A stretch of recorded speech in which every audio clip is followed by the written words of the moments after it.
Today's podcast is brought to you by Blue Canary. The bird has landed on beautiful Bainbridge Island, conveniently located at 499 Madison Avenue. ASE Master Technician Clint Ramsey brings over 15 years of experience, award-winning diagnostic skill, and a desire to reinvent the automotive repair experience. Schedule an appointment online at bluecanary.biz or call them today at 206-451-4220.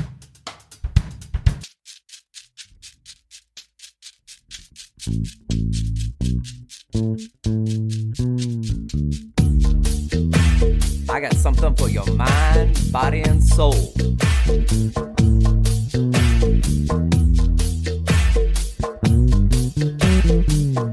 I got something for your mind, body, and soul.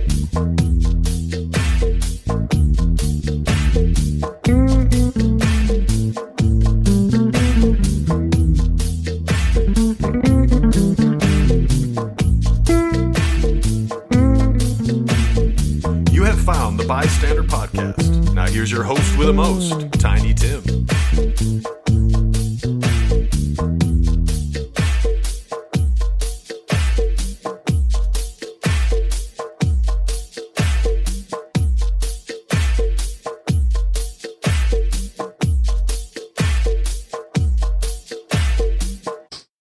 What's good, Podcastville? You found the B.I.STANDER Podcast. Happy generic time of day to you.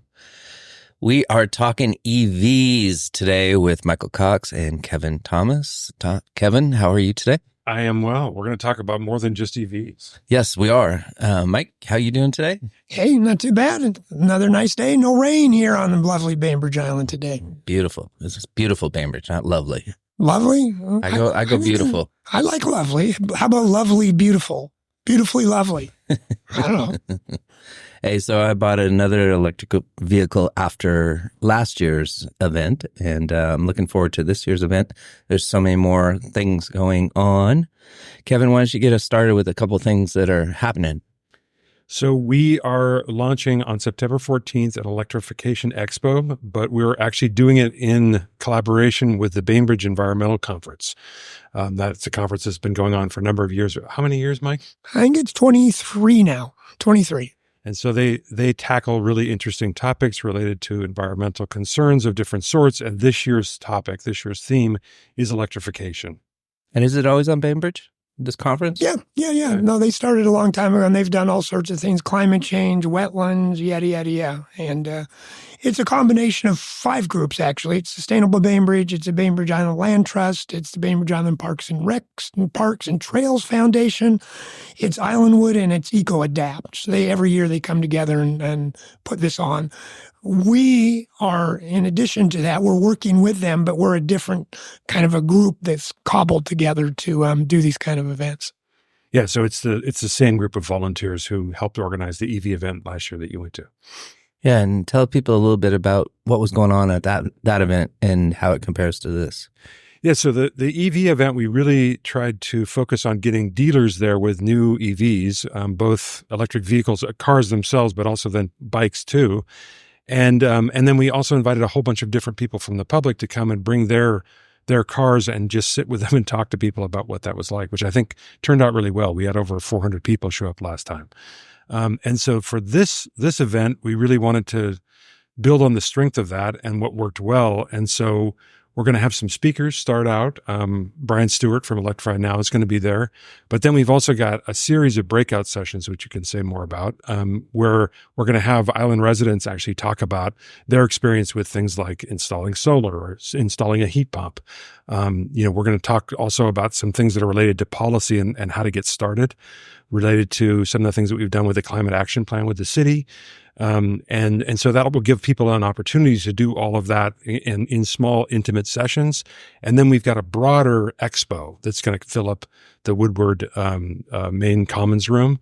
And then there we've got a bunch of different stuff happening. We've got solar installers. We've got HVAC installers to talk about heat pumps. We've got some folks who want to talk about things like smart panels for your house, and then also battery storage. And then we've got a whole range of different startups and local .orgs who are tied into the to different types of electrification. That's a lot. A lot going on. It is a lot. And then we'll have dealers. We'll have 11 dealers out in the parking lot. We'll have electric vehicle bikes again. We have some other innovative people on the island. Pac Westy, who's done a lot of electrification of vehicles. They'll be outside. And then we'll have some food for folks who just kind of want to come and eat. So, yeah. Yeah, it was nice. I rode my electric bike, my rad power bike, down there last year, and a friend of mine bought a Hyundai electric car on the spot. Nice. Really? He bought it on the spot? Yeah. He never told us that. Wow. Did you buy a Tesla on the spot? No, but I got to drive one for the first time. Wow. And it was scary at first. It was like I'm in this fishbowl and it takes off, and then you take your foot off the accelerator and it doesn't move. And, there's all these new things. I just sat down and it was butt activated, and I was just like, what's going on? It was a total space trip. It was the X too, with the doors that go straight up. Oh, wow. It was hot red. And I was like, I'm not going to be able to drive this around Bainbridge without getting a ticket. So that was kind of surreal. Wound up getting a Tesla later in the year and really enjoy it. But one thing that I also did, well, two things. One, I took a electric Vespa out, and nice. And I forget the company that was there. Do you remember? Yeah, it was a scooter company from Tacoma. Well, the retailer was from Tacoma, South Sound Scooters. Yeah. South Sound Scooters. Yeah. Yeah, great people. Yeah. That was a lot of fun, but it was too much like my bicycle. So, yeah, never gonna buy that on the island for me, at least. But the thing that really blew me away was the unveiling of the EV bus. And I got to ride an electric bus for the first time, and how quiet it was, and how it just had I would think it would have a calming effect on all the passengers. Oh, totally. Yeah, definitely. So that was neat. And then there was like a bus pass for kids that they were passing out, so the kids could ride it for free. And then that became a program. Do you know anything about the city one, the ZEV program? Yeah, they're coming, actually. Greg Donkert's group, they're coming. And, I think it's starting. It's trying to get off the ground a bit. So we're looking at this as an opportunity. I think people will maybe have heard about it, but I don't think a lot of people know about it. So we're hoping they'll learn about it and then try to, go into this co-op they're creating, which is a really cool idea. But it is definitely growing. Oh, yeah. It's growing, but I think this would really hopefully jumpstart it even quicker. So the people in Podcastville, ZEV is a rideshare electric program with a few vehicles that are located near the City of Bainbridge Island offices, just off Madison, correct? Yep. Yeah. Where Farmers Market is and such. Yep. Yeah. I have a friend who lives down there. He says he uses it all the time, and he says it's great. It's easy, convenient, and there's usually a vehicle there when he needs it. So that's great. How do you guys go about getting all these vendors and people to show up for this event? Beg a lot. Yeah, there was a lot of begging, a lot of repeat phone calls and emails. Yeah. Now we made a target list of all the different types of people that we wanted to go after, and then we just divvied that up, and everyone kind of got down to it. So, and I think we wanted to try to keep it as local as possible. Yeah. So we tried to get solar installers that were here in Kitsap County, that actually deal with people on Bainbridge and Kitsap. And so we've been pretty, I think we're about up to 15 or 20 now, actual vendors that are coming to talk to folks. And so we think that's pretty good for a little operation like this. Yeah. And so we've got the solar installers and the HVAC installers, and then there are also a number of construction firms that are going to be there as well, who also are doing things related to electrification. Yeah, Clark and Cogwheel, I think. Yep, I think so, yeah. So can you electrify your central air, your air conditioner? You can with a heat pump. Yeah, definitely. Okay. Yeah. No, the heat pump thing is kind of a game changer.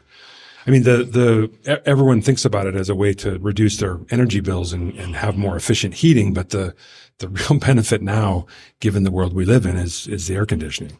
So it's as things have gotten hotter on the island, for example, and we have those big spikes, it's just a beautiful thing to be able to turn to that and actually cool the house down. For us, it's a big deal. So tell me a little bit more about this water heater. What does it look like? Is it tankless? Is it So this is for a heat pump. So you can do different types of heat pump installations. There are ones that are ducted that just go into. That's the kind that we have, and that just works with our existing ducts. And it just replaced our older furnace. And then it's much more efficient.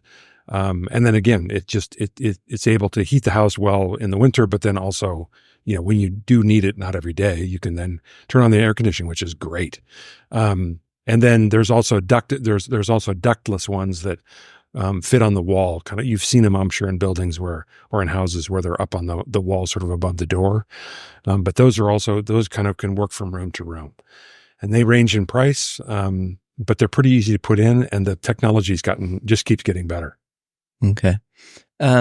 With the island being so densely, forest-wise, is this a good place for solar panels on a house? To be honest, it depends. I'll just use my own house as an example. And they came, and the great guy who will be here did an assessment, and he said, "Mike, you're going to have to cut down 3 trees." And so then I had a discussion with my lovely wife, and we did it. But they're very straightforward. So to answer your question, if some areas it's not. Solar panels would not be a very good option, to be perfectly honest. So, but you get somebody to do an assessment. And for example, in our house, last year we had over 80% of our electricity that we needed was provided by our solar panels. And so I thought that was pretty good. I don't know, Kevin.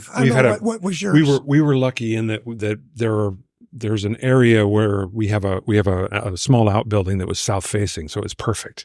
So we put the panels there, and we get about 80% as well. And so it's fantastic. I mean, it's very liberating. And then if you have an EV, then you're basically powering that then from solar energy, at least for all the months except the 3 coldest winter months. That's about it. Now I see on advertisements quite a bit the Tesla panel for your house, and it looks very small. It's not like you put a bunch of glass blocks on your roof. How does that thing work? And is there government incentives for that going on right now?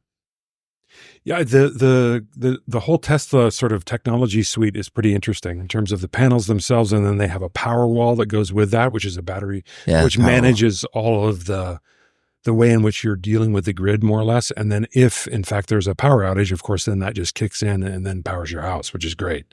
Mike and I don't have that, but I think that's on at least in our house, that's on our longer term plan for electrification, is getting some sort of battery storage backup. Does it still keep your cable on and the ferry on time? Yeah, exactly. Because that's the other two things I need. No, the ferry on time thing would be terrific.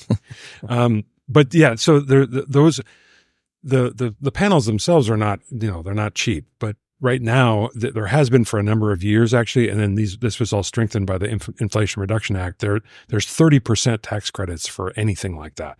So you can get a 30% tax credit 1 year for putting in solar panels, but then you can get another 30% if you're going to add something like a battery. When you say it's expensive relatively to what, like, is it $4,000?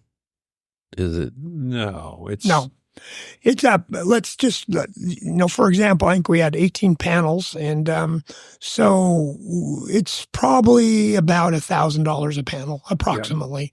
Yeah. And then with a tax credit, you can do the math. So it's about $1,000 per panel.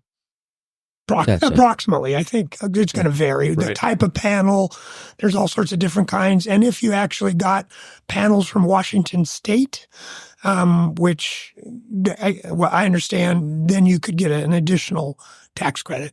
Right. All right. Let's go back to some of these speakers. What are they going to speak upon? Yeah.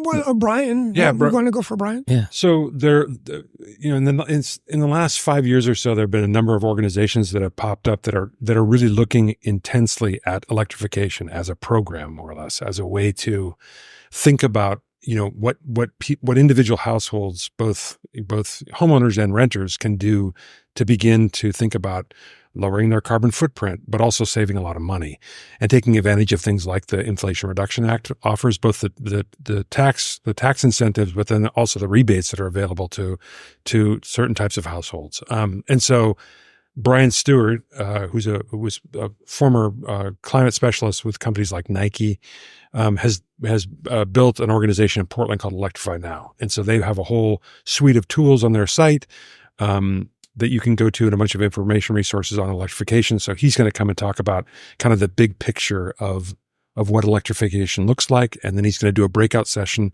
on the specifics of how to get started. How might you make a plan? Where might you begin? How would you fund that plan, and how that might evolve, say, over a 5-year period. And then Kevin and I will be talking about what we're doing locally. Here, for example, there's a heat pump pilot program that's going to be kicked off for lower income folks to give them incentives and subsidies. There is a program that's going to be putting Woodward, solar panels on Woodward. And there's a report that came out from the city that we worked with the Department of Energy that is trying to figure out how we on the island can get to 100% renewable energy by 2040. So they have a blueprint. And so what we need to do now is take that blueprint and figure out how to do that. So those are kind of some we're trying to do locally that we'll be talking about, and people could take advantage of. And then I'm also going to with one of the companies that's coming called Power Trip, who installed our solar. We're going to do a breakout session on solar, and there'll be other people on the island who have solar panels. And again, it's just an opportunity for people to come into a relaxed environment and ask questions about the real experience of actually having this stuff, what it actually costs, what it's actually looks like to work with an installer, all that kind of thing. Nice. Do you guys have any strong opinions about the election and how it would touch on EVs? Like, if one person gets elected over the other, do you see, cobalt being suppressed and gas being pushed back forward, or vice versa? Well, that's an easy one, to be honest. But I know you and Donald are friends. Well, we're friends. I think I think we can talk the federal and the state level. Let's start with the state. Break it down, Mike. I like this. A number of years ago in the state, there was a split between the House and the Senate in who was in power. And climate policy and all that kind of stuff was limping along. But then when the House got completely Democratic, governor, House, and Senate, it took off in terms of all the work and incentives and on climate and all these other stuff. And so it really did make a change. And I always say elections have consequences. And on the federal level, one of the candidates, former President Trump, has said pretty clearly, he thinks EVs, I don't know the exact words, are evil or something like that. So I think it's clear that there will be, but there's some fascinating stuff here to unpack. Let's say, for example, let's use Kansas and Iowa.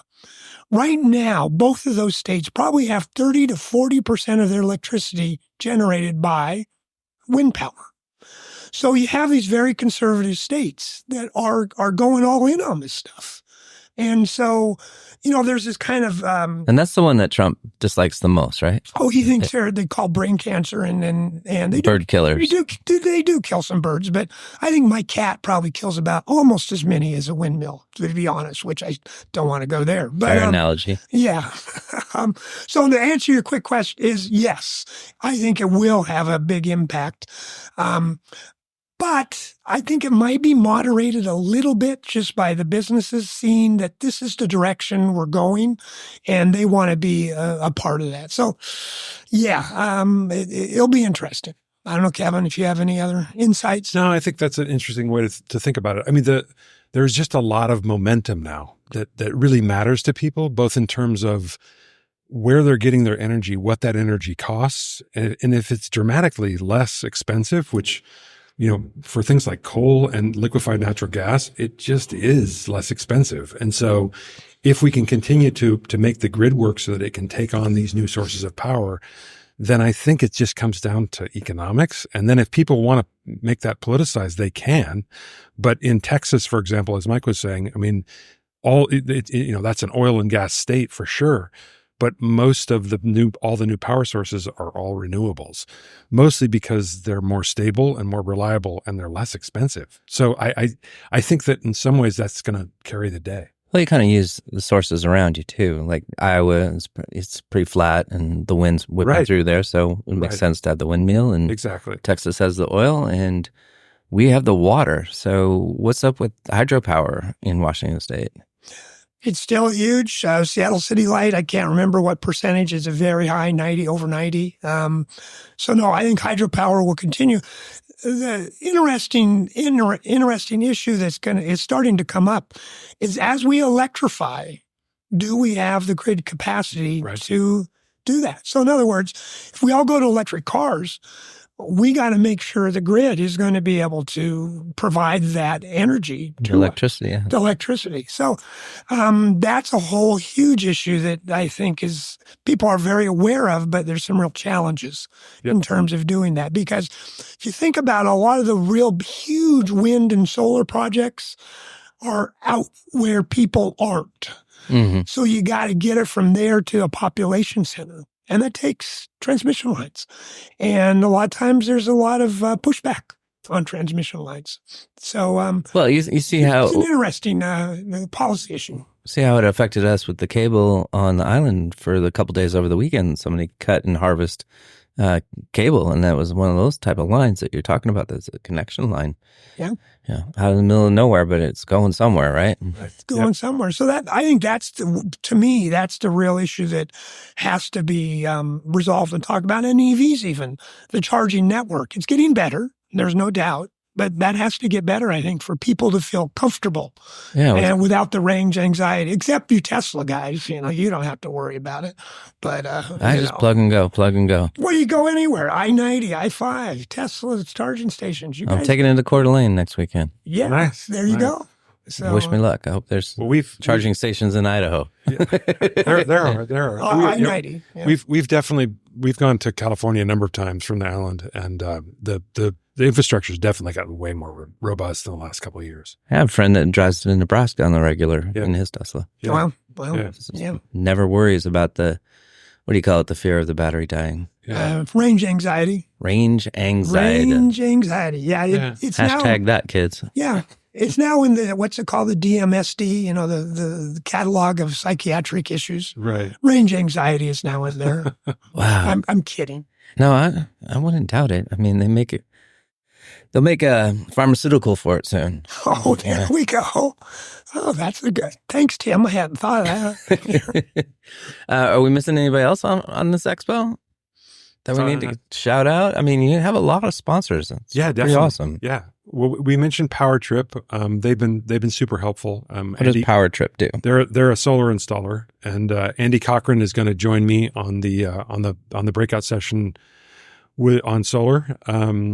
We're excited. Blue Eddy is coming, who is a big battery manufacturer.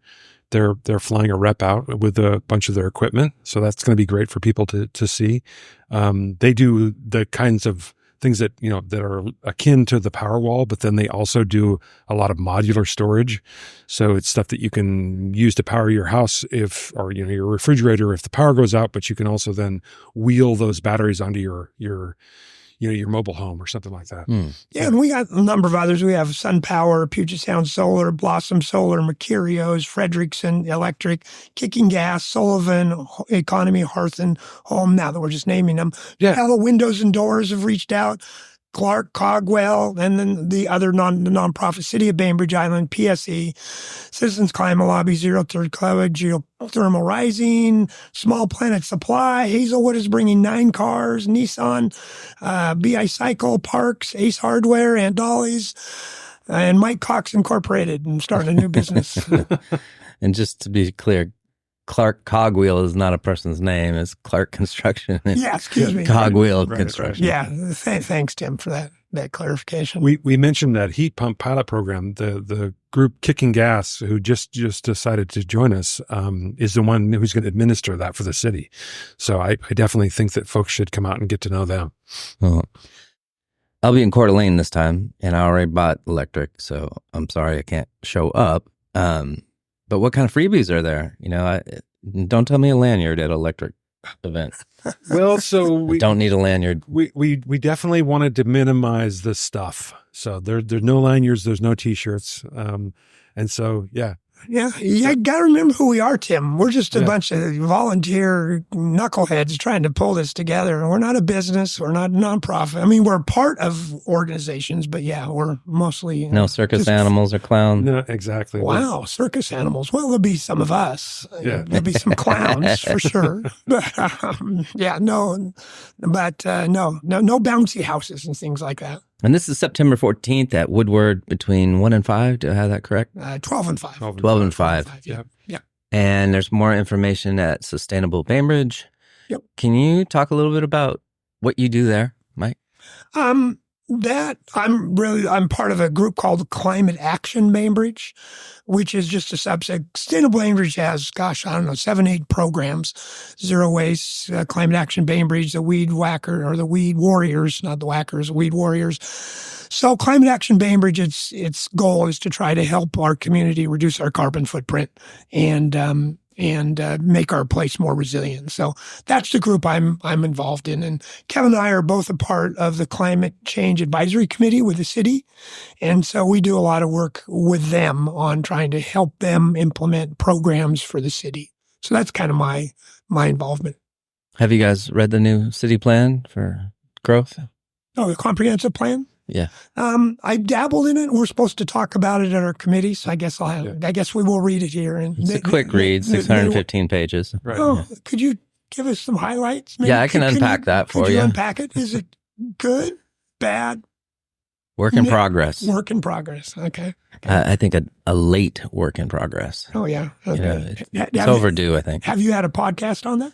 No, but I'm looking to get a panel in here to talk about that. Oh, that'd be great. Oh, terrific. That'd be educational. John Quisling, I think you're a good candidate. You should come back on the episode and talk to me about it. John would be great. Yeah. Somebody on the planning commission and perhaps somebody from your group. Sorry about that. Yeah. Okay. No, I think that'd be great because I think education is important here. It's complicated. It's a lot of information. Is there a certain tie-in with your event that is around that or the conservation areas or anything like that? Not really. That's a good question. Maybe it's one we should have thought about, but nothing that I... Yeah, why aren't I on the advisory board or something here? Well, we can make that happen. Yeah. You have to apply, Tim. Yeah, exactly. Come on, man. Like I just did. Okay. Oh, you just did. Okay. Yeah, I want to help. I mean, like, there's rumors that there's some conservation areas that are getting, close to being built on or near, and that always concerns me. Like, right now, I was talking to my wife the other day about it. There was a couple of years where we didn't have raccoons on the island. So there was some type of disease that specifically knocked out the raccoons. When I first moved here about 14 years ago, I spent a lot of time down at Battle Point Park. And one thing the kids used to do is chase wild rabbits. Right. I was like, that's better than tag. I don't have to get involved. Go chase the rabbit all you want. You're never going to catch that rabbit. And there was hundreds upon hundreds of them. And then all of a sudden they died out. And I noticed the coyote population had really risen. And now I'm noticing the rabbits are back after a couple of years hiatus and they're in full force. And I haven't seen a coyote in a couple of weeks now. And I'm like, what's going on?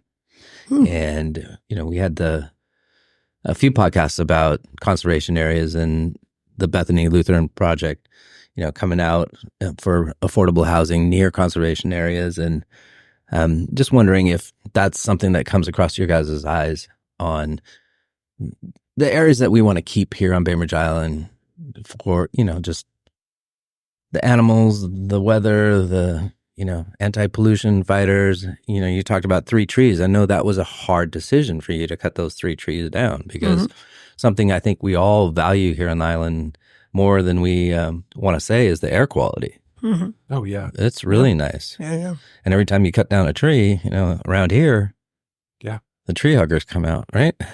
Well, there's some of those. Yeah. No, and to answer, this isn't a part of this or even our committee in general. This is where I go off on some other tangent. It's not relative. And so I'm not telling you anything, but we do have the Bainbridge Island Land Trust, Parks and Trails Foundation. So there are, as you know, there are those organizations that's their mission to try to do that. So they're trying. And you guys don't cross paths too much? Not really. I mean, I've crossed paths a little bit on the climate, when they wanted some, just trying to say what kind of species should we be trying to look at if we're replanting? What's going to happen on the island in terms of the temperatures and how might infect the canopy, things like that. But other than that, I haven't really had too much engagement with them. Have you guys seen any species go down, like owls or anything? No, we've definitely noted just anecdotally around our house, the same kinds of things you've been talking about. We definitely, I can hear the coyotes all the time. So I know we've got coyotes in our neighborhood. But yeah, with the rabbit thing was bizarre just to watch it go up and down. But we've got rabbits running around all around our place now. And they weren't there a few years ago. And they're city rabbits. Exactly. Spokane has a whole homeless turkey population hanging out at 7-Eleven. It's weird out there. What? Yeah, exactly. A turkey population in Spokane? Yeah, in the city. Really? Right. Yeah, wild turkeys. Wow, that is wild. You never know what's coming out of the forest looking for food, right? Right. We're still doing well with owls. Yeah, we still got the bar. Yeah. Okay, tell me your owl story. I can tell. Oh no, just it's amazing. You're sitting there at night in bed and you start hearing this thing and you're going, oh my goodness. Yeah, it's quite a sound. And then they start talking. Right. At least in our neighborhood, there's a couple that chat, I think, every night, just checking in. And it's pretty spectacular.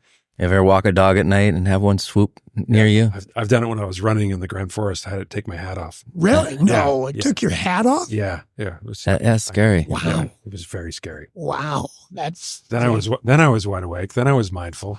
Yeah.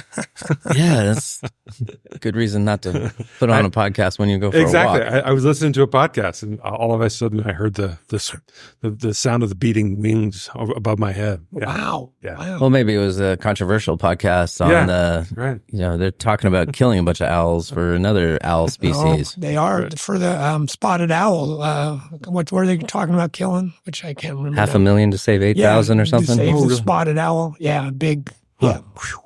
I wouldn't want to have to make the decision on that one, man. Yeah, there's a lot to unpack there, whether it's a good idea or not. Yeah. That one's complicated. I remember when they were relocating the wild goats in the Cascades with the helicopters, and then one of the helicopters went down. And do you know all those goats died? No, but I don't doubt it. They all died. I just was listening to a woman who was a part of that, and she said, when they relocated them North Cascades, they all died for whatever reason. They're not sure disease or what happened, but they're all dead. Yeah. So anyway. I remember UW had a big collection of Canadian geese that they were euthanizing, and that program didn't seem to work at all because every baseball field in Seattle has a goose patch. Yeah. Okay. Electric Expo to September 14th, 2024, 12 o'clock to 5 at Woodward High School. Any last words for it, Kevin? The environmental conference is also going to present an award to an outstanding environmental person of the year. And so I think that's going to kick off the set of speakers. That'll happen before Brian Stewart takes the stage. So if you want to learn more about that, come early. Get there around noon. Yep. Yeah. Mike? Nothing. I just think come and join us. This is for information for the public to try to help us all figure out how we can reduce our carbon footprint and save some money in the process. Exactly. Yeah. There will also be a help desk at the entrance to Woodward. If you have any questions about where to go and what the schedules are and all that, those folks are going to be guides for the day and help people find exactly what they need. Awesome. Yeah. So come early, stay late. Yes, exactly. Well, thank you guys for coming in and telling everybody about it. Okay, Tim. Excellent. Appreciate Thanks, Tim. the opportunity. Thanks so much. Bye. You've been listening to Bystander. Be kind.